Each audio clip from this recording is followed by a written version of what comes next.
दोस्तों, एक मीरा नाम की लड़की की शादी होती है और मीरा जैसे ही अपने ससुराल के चौखट पर कदम रखती है तो ससुराल में खुशियों के ठिकाने नहीं होते हैं। और रात के समय जब सुहाग रात की सेज पर वो बैठी होती है और तभी सुहाग रात की सेज पर जब उसका पति अखिलेश जाता है तो अखिलेश अपनी दुल्हन मीरा को देख करके बहुत ही ज़्यादा मन ही मन खुश होता है, क्योंकि वो रात ऐसी रात होती है हर मर्द की, हर नवयुवक की। वो एक ऐसी रात होती है जो कि बहुत ही खुशी का दिन होता है। जब अखिलेश अपने कमरे में जाता है तो मीरा के हाथ जैसे ही पकड़ता है तो मीरा उसके हाथ को झटक करके उससे दूरियां बना लेती है। उसके बाद में ये अखिलेश थोड़ा सा घबरा जाता है, लेकिन कुछ समय के लिए वो ये सोचता है कि अभी ये बेचारी हमारे घर में नई नई आई है, इसीलिए इसे बहुत ही ज़्यादा डर लग रहा है और इसीलिए ये हमसे बहुत ही ज़्यादा शर्म कर रही है। इसलिए वो सोचता है कि चलो इसे समझाता हूँ और मैं इससे थोड़ा दूरी बना करके रखता हूँ। लेकिन फिर जब उसके हाथ को पकड़ता है तो उसकी दुल्हन मीरा उसके हाथ को फिर से झटक करके और दूर हो जाती है। उसके बाद में अब मीरा का पति अखिलेश बहुत ही ज़्यादा घबरा जाता है और वो सोचने लगता है कि ऐसा क्या है जो ये हमारे हाथ को झटक दे रही है। उसके बाद में घूंघट उठाने की तो दूर, हाथ वो पकड़ने नहीं देती है। लेकिन अब ये अखिलेश उससे पूछता है कि बताओ क्या है, क्या ऐसी मजबूरी है, तुम्हें तुम्हारे घर की याद सता रही है क्या? कोई ऐसी बात है तो बताओ, मैं तुम्हारे माँ बाप से तुम्हारी बात करा देता हूँ।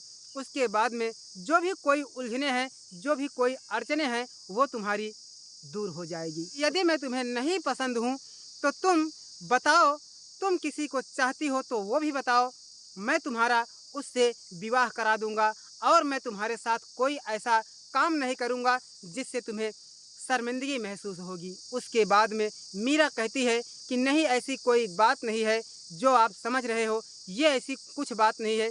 मैं तो आपको देख करके बहुत ही ज़्यादा अपनी बीते हुए पल को कोस रही हूँ कि मैं आपके लायक नहीं हूँ। यदि आप हमारे साथ में जीवन बिताएंगे तो आपकी ज़िंदगी बेकार हो जाएगी। आप हमारे साथ में खुश नहीं रहेंगे, इसलिए मुझे इस बात का चिंता हो रही है, इसीलिए मैं रो रही हूँ, इसीलिए मैं बिलख रही हूँ।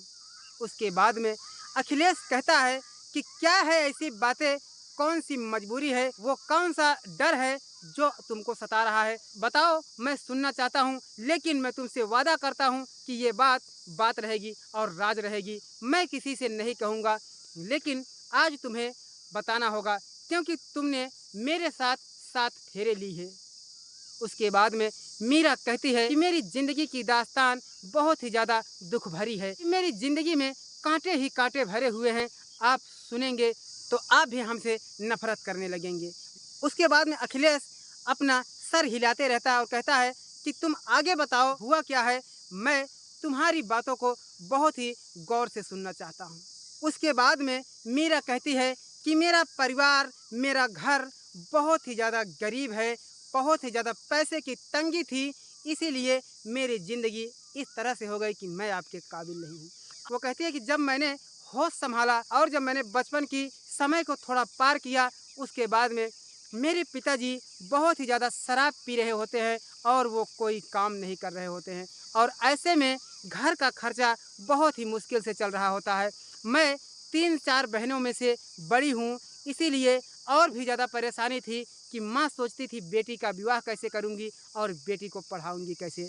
उसी समय हमारे एक दूर के मामा जी होते हैं और मेरी माँ उन्हीं को अपना भाई मानती है। जब मेरी माँ घर की हालात को बताती है तो उसके बाद में हमारे वो जो दूर के मामा होते हैं वो कहते हैं कि तुम मीरा को हमारे घर भेज दो और मीरा को हम वहाँ पर पढ़ाएंगे, लिखाएंगे, एक अच्छा सा शिक्षा दिलाएंगे, अज्ञान दिलाएंगे। उसके बाद में ये जब पढ़ लिख करके कुछ बन जाएगी तब तुम्हारे घर पे आ जाएगी। उसके बाद में यह सब सुन करके मीरा कहती है कि मेरी माँ मुझे हमारे उस दूर के मामा जी के पास भेज देती है। जब मैं अपने मामा जी के यहाँ जाती हूँ तो मैं मामा के पैसों से पढ़ाई करने लगती हूँ और मामा के घर पे सारे काम को करती हूँ और उसके बाद में उनके खेत खलिहान में जो भी कोई काम होता था मैं करती थी। मैं खुश थी कि मैं कुछ काम करके इनके घर में रह रही हूँ, ऐसे ही फोकट की रोटियाँ नहीं तोड़ रही हूँ। मेरी मामी भी बहुत खुश होती थी कि चलो कोई हमारे साथ में है और हमारे घर में हमारे साथ में हाथ बटा रही है।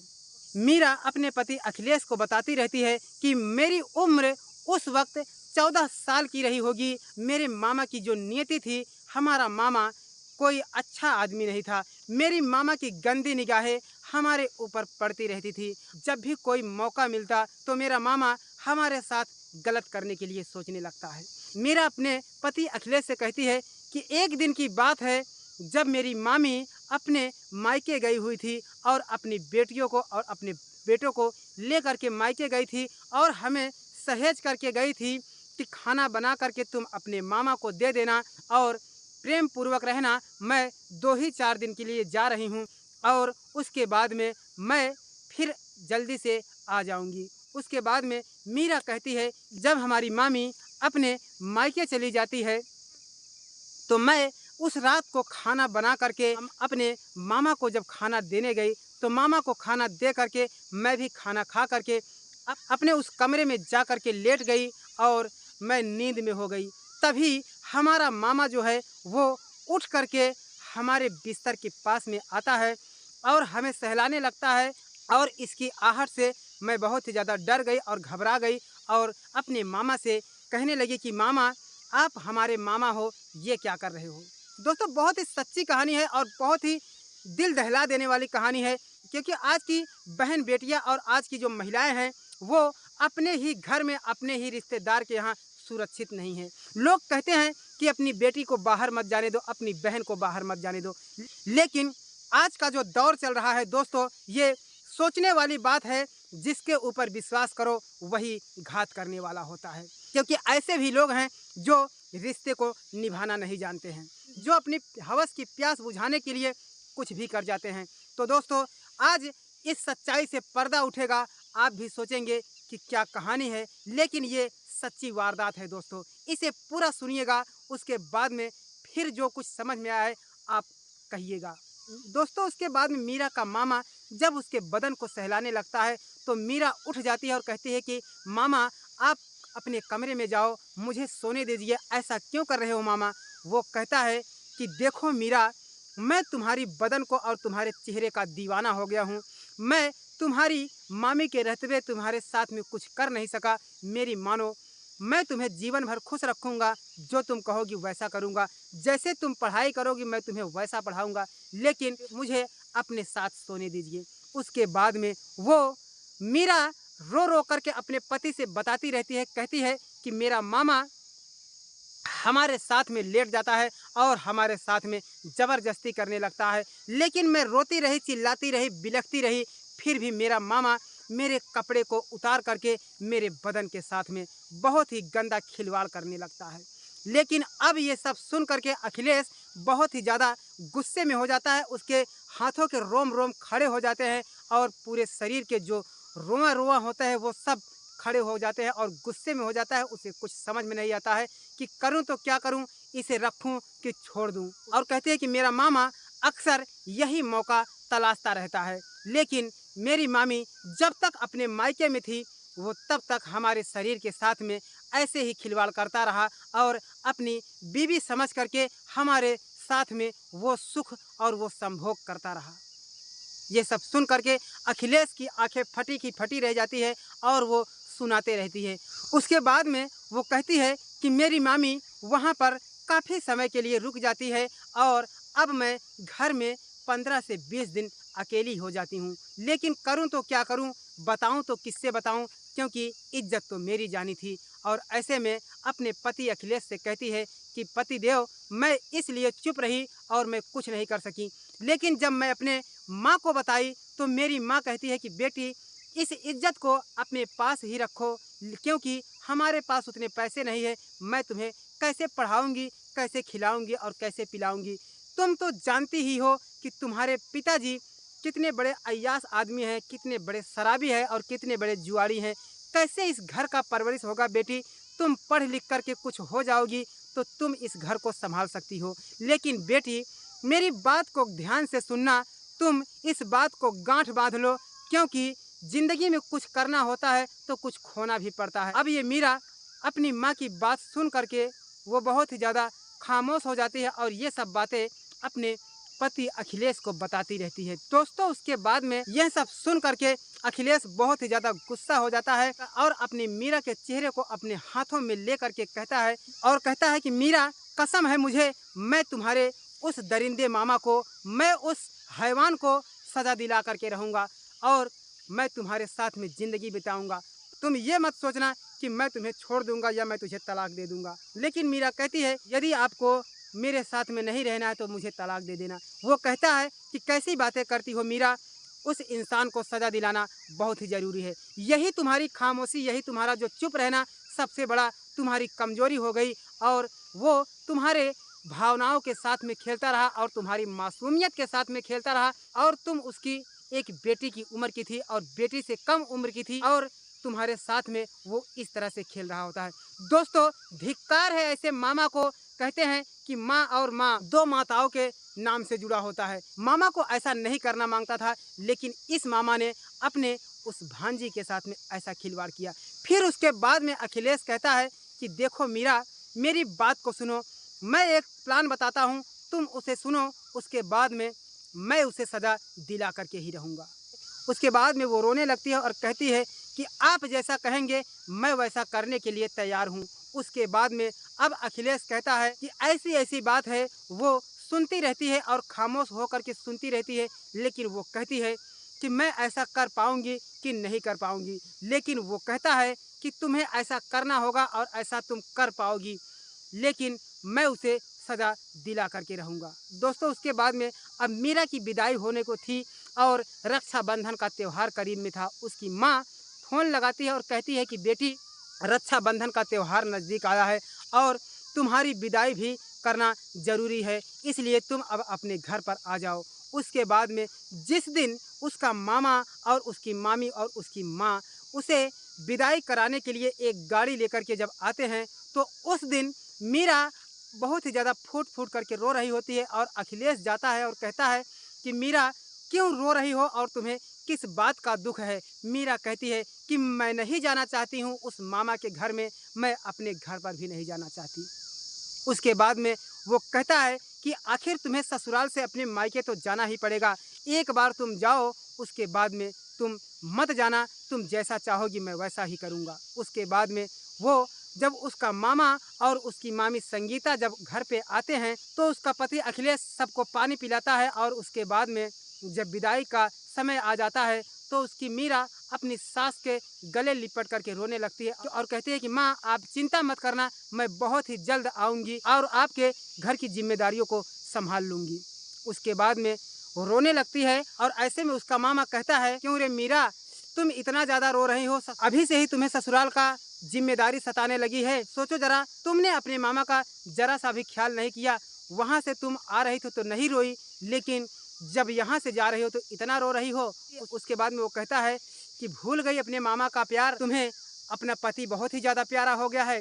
वो ये सब कहते हुए अपनी औरत से हंसने लगता है और उसकी औरत संगीता भी उसके हाँ में हाँ मिला देती है और कहती है कि सही बात है। उसके बाद में मीरा जब गाड़ी में बैठ जाती है तो गाड़ी चली जाती है और मीरा गाड़ी के फाटक से अपने सर निकाल करके झांकती रहती है और देख देख करके रोती चली जाती है। जब तक को वो लोग ओझल नहीं होते हैं, तब तक उन्हें देखते ही रहती है। उसके बाद में मामा के घर पर पहुंच जाती है। अब ये मीरा की माँ अपने भाई यानी मीरा के मामा को राखी बांधने के लिए आती है और वहीं पर रुक जाती है और इधर उसकी मामी भी अपने भाई को राखी बांधने के लिए जाने वाली होती है।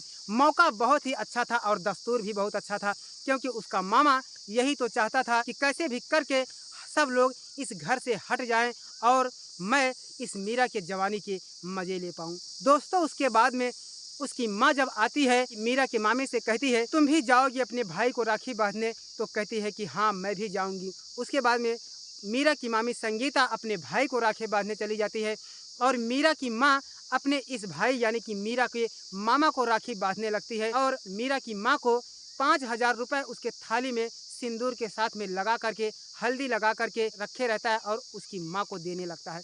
तो मीरा की माँ कहती है कि भैया मुझे इतने पैसे नहीं चाहिए, वैसे भी आपके बहुत ही बड़े एहसान हैं, क्योंकि आपने हमारी बेटी को बहुत ही पढ़ाया लिखाया है और अच्छे संस्कार दिए हो। उसके बाद में वो मीरा की तरफ देखते हुए कहता है कि कैसी बात करती हो, ये तो मेरी बेटी है और एक बेटी के साथ में ऐसा जो किया वो कोई एहसान नहीं होता है। और मीरा की तरफ में देख करके थोड़ा मुस्कुराने लगता है। मीरा उसे नफरत भरी निगाहों से और गुस्से में देखने लगती है और कहती है कि मैं तो जान रही हूँ तुम जिस बेटी का फर्ज निभाए हो। उसके बाद में वो राखी बांधती है और उसका मामा अपनी बहन यानी मीरा की माँ से कहता है कि तुम रहोगी या जाओगी। उसके बाद में उसकी माँ कहती है कि नहीं भैया, मैं अपने घर पर जाऊंगी, क्योंकि मीरा के पिताजी शराब के लत से बहुत ही ज़्यादा बीमार हो गए हैं और आपको तो पता ही है कि उनका देखभाल कौन करेगा। अब ये उसका मामा बहुत ही ज़्यादा खुश हो जाता है। वो इसलिए खुश हो जाता है कि क्योंकि अब वो घर पर अकेला हो जाएगा और मीरा भी अकेली हो जाएगी। मीरा कहते हैं कि माँ, मामी जब तक नहीं आती है तब तक तुम क्यों नहीं हमारे साथ में रह जाती हो, और जब मामी आ जाएगी तब तुम घर पर चली जाना। लेकिन मीरा की माँ कहती है कि बेटी, तुम्हारे पिताजी की तबीयत बहुत ही ज़्यादा ख़राब है, इसीलिए मैं नहीं रुक सकती। तुम आराम से रहो, तुम्हें किसी बात की चिंता नहीं है। 2-4 दिन में तुम्हारी मामी तो आ ही जाएगी। उसके बाद में दोस्तों मीरा अपने पति के पास में फ़ोन लगाती है और कहती है कि मुझे अच्छा नहीं लग रहा है। वो कहता है कि मीरा तुम चिंता मत करो, ये तुम्हारा अखिलेश तुमसे वादा करता है कि तुम्हारे साथ में कुछ भी बुरा नहीं होगा। मैं जैसा प्लानिंग बताया हूँ तुम वैसे ही करती जाओ और उस दरिंदे को, उस शैतान को मैं सज़ा दिला करके ही रहूँगा। उसके बाद में मीरा बहुत ही ज़्यादा रो रही होती है और माँ उसकी चली जाती है और उसका मामा उसे छोड़ देता है। और उसका मामा जब उसकी माँ को छोड़ करके आता है घर पर तो वो बहुत ही ज़्यादा मुस्कुरा रहा होता है। ऐसे में मीरा बाथरूम में जाती है और वो नहा करके एक कमरे में आ करके वो साड़ी को उतारती है और दूसरी साड़ी पहनना चालू कर देती है। और वो अब की बार दरवाजे को थोड़ा सा खोल के रखी थी कि जिससे उसका मामा उसकी बदन को देख सके। इधर उसका मामा उसकी बदन को निहार रहा होता है और ऐसे में वो जो मीरा होती है, मीरा अपने मोबाइल फ़ोन को एक शीशे के सामने रख देती है और उस शीशे से ढक देती है और सिर्फ उस मोबाइल का कैमरा ही दिखता रहता है और सारे कमरे का नज़ारा उस मोबाइल कैमरे में कैद होता रहता है। ऐसे में जब उसका मामा उसकी बदन को देखता है तो वो जा कर के उसके बदन को पकड़ लेता है और वो छुड़ाने लगती है और कहती है कि मामा दूर हो जाओ, क्या कर रहे हो। उसके बाद में मामा कहता है कि देखो मीरा, मैं तुम्हारी इस जवानी के लिए बहुत ही ज़्यादा परेशान हो गया था, बहुत ही ज़्यादा तड़प गया था। तुम इतने दिन तक अपने ससुराल में जो टिकी हुई थी, इसीलिए मैं तुम्हारी इस शरीर के लिए बेताब था। अब देर मत करो और मेरी प्यास को बुझा दो। उसके बाद में वो ये सब करने लगता है और मीरा उसे झटक देती है और वो फिर से मीरा को कस करके पकड़ लेता है और मीरा के साथ में ज़बरदस्ती करने लगता है। मीरा के सीने को ज़बरदस्ती छूने लगता है और मीरा के बदन को ज़बरदस्ती पकड़ने लगता है। मीरा उस कमरे में भागती रहती है और ये दौड़ दौड़ करके मीरा को पकड़ते रहता है। ये सब सीन उस कैमरे में कैद होता रहता है।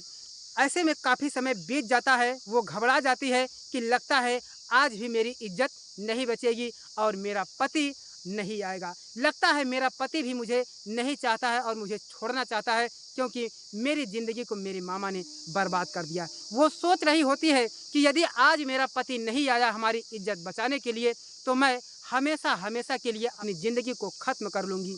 उसके बाद में जब काफ़ी वक्त हो जाता है, मीरा अपने बदन से उसे खेलने नहीं देती है और ऐसे में मामा ज़बरदस्ती करते रहता है। और तभी वो दरवाजे के सामने आती है, सोचती है कि मैं दरवाजे से बाहर निकल जाऊं और मामा झटके में उस दरवाजे को बंद करने लगता है तो दरवाजे का आवाज़ बहुत ही ज़ोरों में सुनाई देता है। और ऐसे में उसकी औरत मीरा की मामी यानी कि संगीता, जो उसके मामा की पत्नी होती है, वो कहती है कि क्या हुआ, क्यों इतनी ज़ोरों से आवाज़ आ रही है। उसके बाद में अब इसका मामा बहुत ही ज़्यादा डर जाता है और उसकी मामी संगीता और उसका पति अखिलेश, उसके बाद में उसकी मामी संगीता और उसका पति अखिलेश और उसके मामा की बेटी सब लोग आ जाते हैं और अब तो मामा के पैरों तले ज़मीन खिसक जाती है। वो डर जाता है कि करूँ तो क्या करूँ? जब ये सब देखते हैं तो उसकी पत्नी कहती है कि तुम क्या करने गए थे उसके कमरे में? वो कहता है कि मैं उसके कमरे में इसलिए गया था कि ये बहुत ही ज़्यादा डर रही थी, बहुत ही ज़्यादा रो रही थी, इसीलिए मैं इसे शांत कराने के लिए गया था। और वो बहानेबाज़ी करने लगता है। लेकिन मीरा फूट-फूट करके रोने लगती है और कहती है कि ऐसी कोई बात नहीं है मामी, ये हमारे साथ में बहुत ही गंदा खिलवाड़ कर रहा था। लेकिन जब इतने पर उसका मामा कहता है कि मैंने ऐसा कब किया कि ये खुद मेरे को फँसाना चाहती थी और हमारे साथ में ऐसा करना चाहती थी। लेकिन वो फूट-फूट करके रोती रहती है, अपने पति के कदमों में गिर जाती है और अपनी मामी के गले से लिपट करके रोने लगती है और अपनी मामी की बेटी से भी रोने लगती है और कहती है कि मेरी मजबूरी का फ़ायदा कई सालों से उठाता चला आ रहा है, लेकिन आज मैंने इसकी सारी करतूतों को मोबाइल फ़ोन में रिकॉर्ड कर ली हूँ। यह सब सुन करके उसका मामा बहुत ही ज़्यादा घबरा जाता है और उसके बाद में उसकी मामी संगीता अपने पति यानी कि उसके मामा को एक थप्पड़ कस के उसके गाल पे जड़ देती है और कहती है कि धिक्कार है तुम्हारे ऐसे पति पर जिसने मेरे साथ में शादी की और मेरी ज़िंदगी को बर्बाद कर दिया। तुम्हारी सूरत को नहीं देखना चाहती हूँ मैं, क्योंकि तुम अपनी बेटी की उम्र से इस तरह से काम कर रहे हो। तुम्हारी बेटी की उम्र से भी कम है। देखा जाए तो माँ और मामा में बहुत ही ज़्यादा अंतर नहीं है। तुम्हें ऐसा नहीं करना चाहिए था। सब लोग पुलिस बुलाते हैं और ये पैर पकड़ करके रोने लगता है और कहता है कि पुलिस को मत बुलाओ, नहीं तो मेरी ज़िंदगी बर्बाद हो जाएगी। उसके बाद में अब अखिलेश जाता है, उसके कॉलर को पकड़ता है और कहता है कि साले तुमने मेरी पत्नी के साथ में कई वर्षों से खिलवाड़ करता रहा। धिक्कार है, तुम्हें मर जाना चाहिए, तुम्हें चुल्लू भर पानी में डूब करके मर जाना चाहिए। यदि तुम नहीं मरते हो तो मैं तुझे आज ही जिंदा ख़त्म कर दूंगा। उसके बाद में उसके द्वार पर 2-4 पुलिस आ करके उसे मारने लगते हैं और तब जाकर के सारी सच्चाई कबूल करता है। उसके बाद में मीरा के मामा को ले जाते हैं, जेल में बंद कर देते हैं। लेकिन मामी भी रोने लगती है और कहती है अपने भांजी मीरा से, कहती है कि मीरा बेटी, मुझे गर्व है तुम्हारे जैसी बेटी पर। पुलिसकर्मी भी कहती है कि गर्व है तुम्हारी जैसी बेटी पर और तुम्हारी हिम्मत को और तुम्हारे जज्बे को सलाम करता हूँ जो तुमने इस हिम्मत से काम लिया।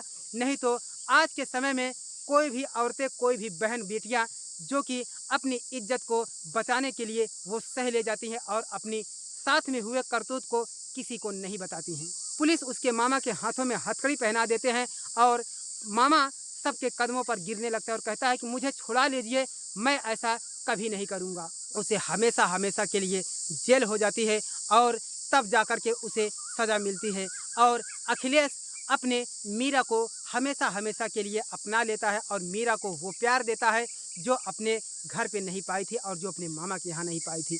अब मीरा कहती है अपने पति से कि मैं अपने माँ के पास भी नहीं जाऊँगी। लेकिन अखिलेश कहता है मीरा से, क्यों नहीं जाओगी? तो मीरा कहती है कि क्या करने जाऊंगी, मेरी माँ ने भी मेरी जज्बातों को नहीं समझा। और वो कहता है कि अपने पिता से तो मिलने जाओगी। वो कहती है कि मेरा पिता ही ने तो सब कुछ किया, अगर आज मेरा पिता अच्छा खासा काम करता और परवरिश करता तो मेरे साथ में, मेरे बदन के साथ में ऐसा खिलवाड़ नहीं होता और मेरी ज़िंदगी आज नर्क नहीं बनती। तो दोस्तों, ये थी हमारी कहानी। पैरों तले ज़मीन खसक जाने वाली एक कहानी है। आज इस कलयुग के दौर में ऐसा ही हो रहा है, किसी के ऊपर कोई भरोसा नहीं है, कब क्या हो जाए। ये तो मामा रहा, लेकिन यहाँ सौतेला भाई और कहीं कहीं ऐसा ऐसा रिश्ता होता है कि जिसे सुन करके आप भी सोचेंगे कि ये कैसे हो गया। तो दोस्तों, ये थी हमारी कहानी। अगर कहानी ज़रा भी अच्छी लगी हो तो हमारे इस चैनल हर शहर की कहानी को सब्सक्राइब कर लीजिए और वीडियो को लाइक कर दीजिए। दोस्तों, आपसे करबद्ध प्रार्थना है कि मेरे वीडियो को ज़रूर से ज़रूर लाइक कीजिएगा, क्योंकि वीडियो में लाइक बहुत ही कम मिलती है, इसीलिए वीडियो आगे नहीं बढ़ पाती, इसीलिए हमारी इस कहानी को लोग आगे नहीं सुन पाते हैं। तो प्लीज़ दोस्तों, वीडियो को लाइक ज़रूर कीजिएगा और चैनल को सब्सक्राइब करके हमारी हिम्मत को बढ़ाते रहिएगा। तो फिर मिलते हैं किसी नेक्स्ट वीडियो में, तब तक के लिए सागर को दीजिए इजाज़त। जय हिंद, वंदे मातरम।